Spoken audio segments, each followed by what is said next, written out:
now listening to the Arsenal Therapy Podcast.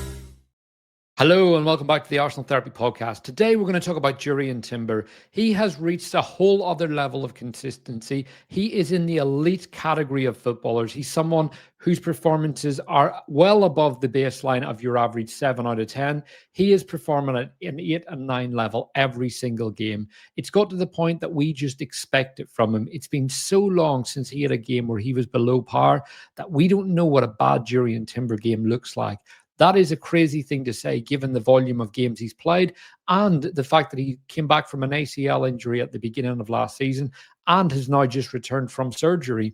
This is a guy who just is the total footballer. Put him anywhere on the pitch and Jurrien Timber will thrive. But today I'm going to look at some of the key things that make him so special and so important. And first up, one of the things that we've seen in his game recently is a bit more attacking threat. That's something that he has been asked to improve on, something that he has deliberately, clearly tried to work on.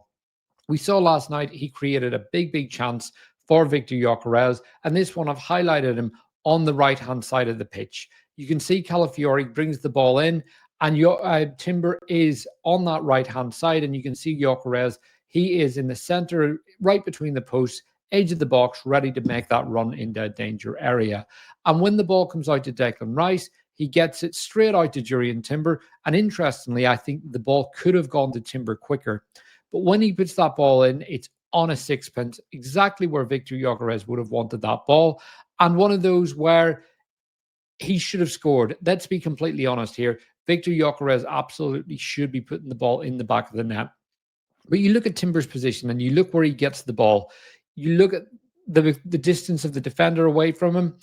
There's a challenge on here. It has to be an inch-perfect ball. There are a lot of defenders in the box. There's a lot of players running back, and there's a lot of Arsenal players attacking it.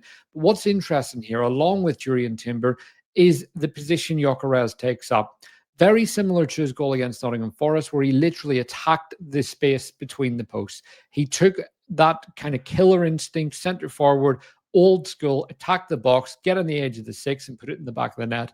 On this occasion, he didn't do it, but it shows he is willing to make those runs, and he's telling his teammates that he will make those runs, so they better put the ball in the box. But what's really interesting is you look slightly behind him, 6 feet behind him. Who is that creeping into the box in the left half space? It's Eberechi Eze.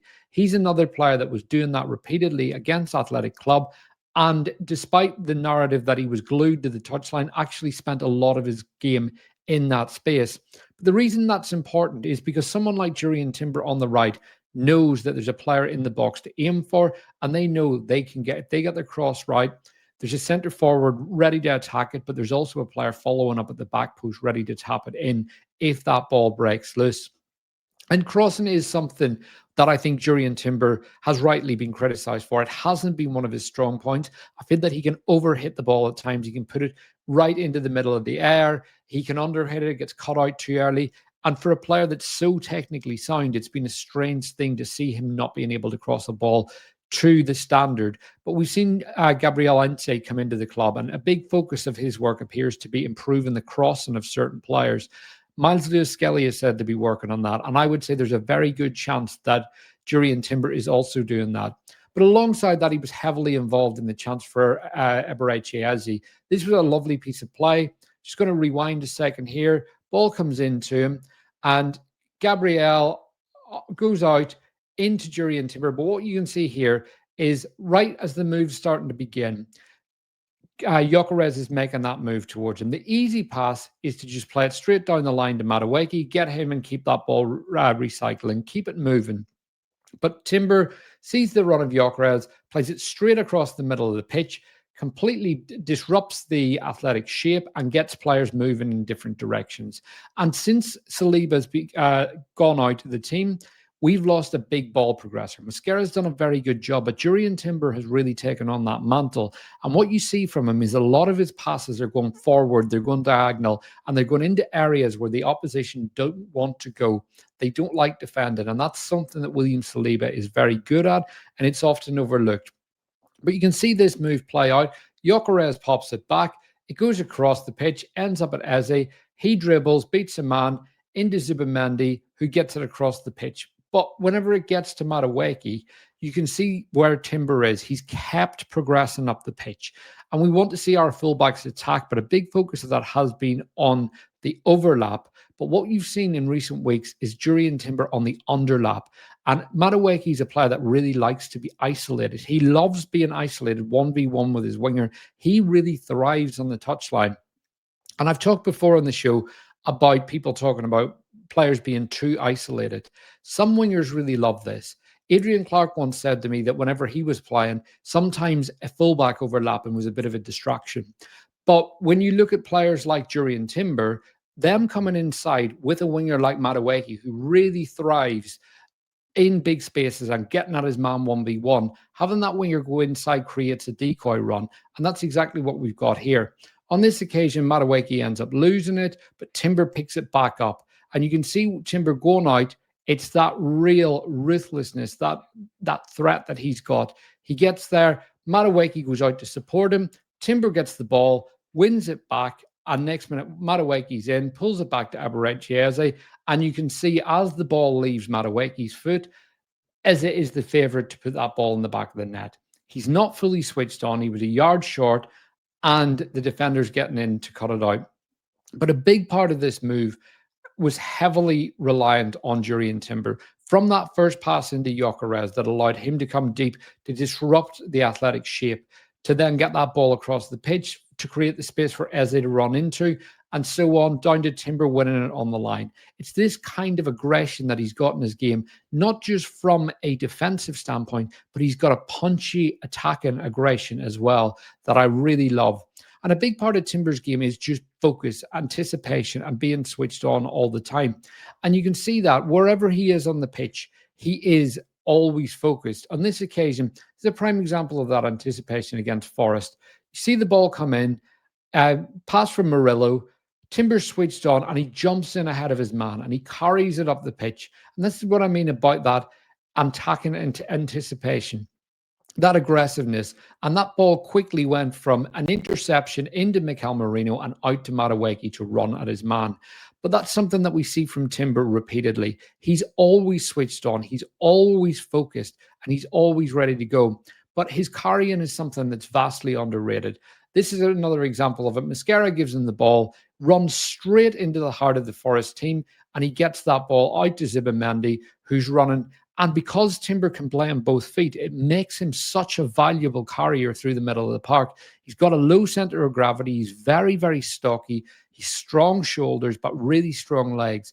And when he gets the ball and gets moving, he's comfortable distributing off both feet. And on this occasion, he gets it into Zubimendi. And again, you can see the Forest players. One has to go with him. You can see Gibbs-White, who's cut out of this move, and you can see the Forest defender scampering across the pitch to pick up Zubimendi because Timbers played a pass that on most occasions, that ball goes on his right foot straight ahead of him, but he's played that ball to an angle that the Forest players don't like defending against, and causes them to have to readjust their shape to pick it up, because outside Zubimendi, you've got Noni Madueke, who once again wants to be isolated and wants to run at players. But it's that punchiness that we talk about so much with Jurrien Timber. That's what really helps him be such a great player. It's aggressive, it's tenacious, and he wants to move the ball forward. If you look at some of his distribution from the back, I highlighted that pass into Gyokeres. But we see this time and time again. When he gets the ball, he wants to move it forward. He puts it into areas where, again, it makes defenders come to the attacking player to try and intercept, to try and cut the pass out. It allows our players to come deep. But similarly, he's more than competent at putting that ball down the line and really getting a player to chase. A big example of that yesterday was this instance where he gets the ball comes into him, and it goes across the Arsenal defensive line, and the ball comes out to Jurrien Timber on the touchline. And with this, one touch opens his body, and he gives it to Victor Gyokeres, who comes running and gets pulled down. But what's interesting here is you can see Timber highlighted just behind him. Jurrien Timber ran straight in. What's the first thought in his mind is Noni Madueke. Madueke's still running. Timber gets that ball. The minute it stops, he plays a pass through to Madueke. The ref allows him to play on, and suddenly Arsenal are up the field. And once again, you can see Jurrien Timber moving up the pitch to offer support to Arsenal, to really give us that added attacking threat. But again, look at where he's running. Look at the space he's running into. He's not running out wide like an overlapping fullback. He is running into the half space. And this is something that we see a lot of. We did see him go down the line. We did see him take his man on and lose a boot yesterday against Athletic Club. But ultimately, what we'll see more and more from Jurrien Timber is him hitting that half space. When he plays with Bukayo Saka, we may see him go around the outside more because Saka is a player that likes to come inside onto his left foot, whereas Madueke, despite being a left-footed player, likes to go onto his right foot more often and cut it back. The chance for Eza is a great example of that, of Madueke coming inside and going towards the byline. He is confident going on his left foot, but 9 times out of 10, you will see Madueke use his right foot once he gets past his man and cross early. With Saka, he likes to come inside. He's a very good shooter on his left foot. He's very good at that chipped cross that we see into the back post. And having an overlap and run takes that player away and really allows us to create that space and get someone in at the back post. But these moments are things that Timber has had to work on because I don't think this is a natural part of his game. Jurrien Timber at Ajax played as a Roman centre-back. He was allowed to move all over the pitch. He was one of the top in that league in terms of stats with progressive carries, progressive passes, dribbles, despite being a centre-back. And at Arsenal, we've seen him play as a right-back and utilise those. But what we haven't seen him is really causing damage in the final third. And given his tenacity and technical quality, these things can really improve, and we could see a player add multiple assists to his game this year. We've already seen him starting to add goals from set pieces, but Timber is good enough on the ball and has a good enough technical level to add more to his game in the attacking sense. But the defensive side of the game is something that we overlook so much. We've got to the point that we just take one of the best 1v1 specialists for granted. And Timber is the best 1v1 specialist. I would put him in number 1 in the world right now. There are very few players that can duel the way he can. But ultimately, everything comes back to focus. I mentioned focus early. And when you look at Timber's game, everything comes back from being switched on. And I'm going to use an example here. This led to nothing, but Calafiori put a throw in. This ball comes across, and Timber was at the edge of the box. And you can see, going back to the start, Timber circled, edge of the box. The ball breaks. Athletic go to clear it. Comes out very, very quickly. The Athletic player gets it. Timber's thinking he's going to put that ball straight down the line. You can see the runner on the outside. He's running backwards. He's switched on. He's very aware of where his man is. But it gets cut out. What you can see is Calafiori turns, and the minute he turns, Timber has positioned himself right back in the right back position. He's switched on and he's ready to receive a pass, but he's also pointing up the field, showing Calafiori where the options are. And that's such a big part of Timber's game, is being switched on and being focused. And this was just a small example of something that led to nothing. Ultimately, we cut it out on the other side of the pitch, and Timber didn't have to deal with it. But because he's switched on and he's so sharp, this is why he is strong 1v1, because it's these instances that people don't notice. He is back in that position every time. We see him back where he's supposed to be, standing in the right position, in the right place, and knowing where he has to be and where he has to set himself for that winger running at him. Because everything starts with your starting position. If you are off, if you're unbalanced, if you're out of position, if you're scampering backwards and you're making up yards on your attacker, you're always going to be second favorite. Timber gets himself prepared. He's in that position and he's always switched on. Timber's superpower is his brain, and it's hyper-focused, and that's the reason that he's always doing the right thing. Technically, he's so sound in the ball. You look at his passing numbers, he's racking up 90% passes on a lot of games, despite playing a very progressive attacking role in the team. And those the defensive instincts carry into his attacking game because he is safe on the ball, but progressive and sharp and focused, and he's aware of who's around him. He's good at scanning the pitch, and he's always switched on. And a prime example of that defensive instinct was his tackle on Gibbs-White against Forest. You can see Gibbs-White carrying the ball towards the box. 1-2 with Chris Wood, and you can see Jurrien Timber. You can see at the minute Gibbs-White gets the ball, Timber's out in the right back position. He's looking at where Chris Wood is. He's looking at where Gibbs-White is. And once you roll it, you see Gibbs-White progressing, and Timber straight away is closing that space. And once Gibbs-White gets into the box, he is inch perfect with his challenge. You can see here, wins the ball very clearly, and that ball goes wide. Gibbs-White got himself back up in disbelief that Timber had got back and made that challenge. We know about how powerful Gibbs-White's running is. As an attacking force, a ball carrier, as someone bursting into the box, Morgan Gibbs-White is up there with the very best. Jurrien Timber anticipates so well that he makes up that ground very quickly. And as a sprinter, Timber's not the fastest at over 30, 40 meters, but he's a powerful carrier, and he's able to get up the pitch because he runs at a very steady pace, but also he knows when to release, he knows when to set off. That same thing applies to his defending. If you go back to this one and you look at where Gibbs-White starts, you look at the moment Jurrien Timber sets off. He knows that if he waits to set off when Gibbs-White's past him or approaching him, he's not closing that down. But the minute that ball leaves Gibbs-White's foot to go into Chris Wood, Timber's already on his bike, and he is closing down that angle. Gibbs-White is the one that's got the forward momentum here. He is the favourite, but Timber's anticipation allows him to get in there quickly. And this is something we see a lot of. What we'll see quite often is the ball comes over the top of the defence, and Jurrien Timber is very good at just using his body, letting the ball go past him. And because he's so good on the ball, he's able to play it back to David Raya, or alternatively, drop the shoulder and go the other way and play the ball out and come away with it very safely. A player that's also very good at that is William Saliba. And you've got these two players side by side in the team who are capable of letting the ball drop over their shoulder and recovering. That's something that not many players can do, and it's something that most players wouldn't dream of doing because you're coached not to do that. You're coached not to let the ball bounce, but Arsenal have so many strong technicians that we can do that. And Timber's strength is something that, again, I talked about his carrying power, but his just sheer brute strength is very, very underrated.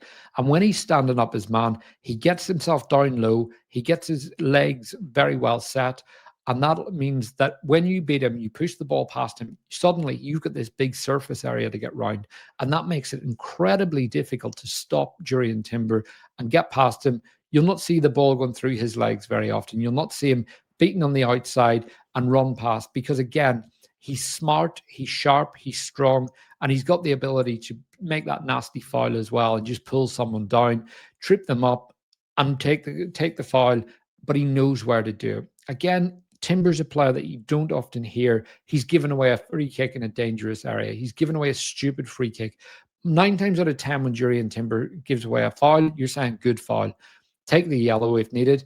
But the one criticism of Jurrien Timber's game that I do have to mention is throw-ins. Jurrien Timber's someone that does take too long with throw-ins. He's had multiple yellow cards for it. Last year, it actually cost us quite heavily because he got a yellow card, and that was his 4th of the season. He was then booked in the next game and missed the Brighton game, which was a big, big loss. This year, he's already been booked for taking too long with a throw-in. That's something that I want to see improve massively because ultimately, the benefit of delaying a throw is not great enough to warrant a yellow card. And it's something that we saw too often at Arsenal last year. If Jurrien Timber improves that and continues to improve his crossing, particularly that first-time delivery that we're starting to see Arsenal do more, we're going to see a hell of a player that's an unbelievably rounded fullback and one of the very best in world football because as a dribbler, he can beat his man. He's got that burst of pace. He's able to go around them. Once he gets past them, he's so strong. He gets so low to the ground that he almost just like maneuvers past them. It's about getting that final ball now. He's not going to be a Madueke style dribbler or a Dani Alves or someone like that, but he's a very unique player that progresses the ball in a very, very smooth, technical way. And given everything that he adds defensively, the fact that we could see a player now contributing a lot more in the final third is a scary proposition. But the big thing to really ensure that Jurrien Timber continues to perform at this level is getting Ben White back fit. that sounds counterintuitive, but ultimately, Jurrien Timber can't play every game this season. We played him so much last year that he ended up playing through injury. But ultimately, if we're going to get Jurrien Timber completely sharp, completely fit, and maximizing his qualities, we need to make sure he gets proper rotation. And Ben White is there to add his quality and his contrasting skill set to Jurrien Timber and give us different options in different games, and ultimately keep a player like Jurrien Timber fit and sharp and ready to go for the big games. Because against any winger in the world, you have to back Jurrien Timber to lock them down and make life hell for them. But tell me what your thoughts are on Jurrien Timber. Has he got better this season? Is he playing at the level that I think he is? Drop a comment. Tell me what you think. And if you've enjoyed the show, please hit the like button. Please subscribe to the channel. And please keep coming back for more. I will see you again after the City game. Have a great day. See you soon.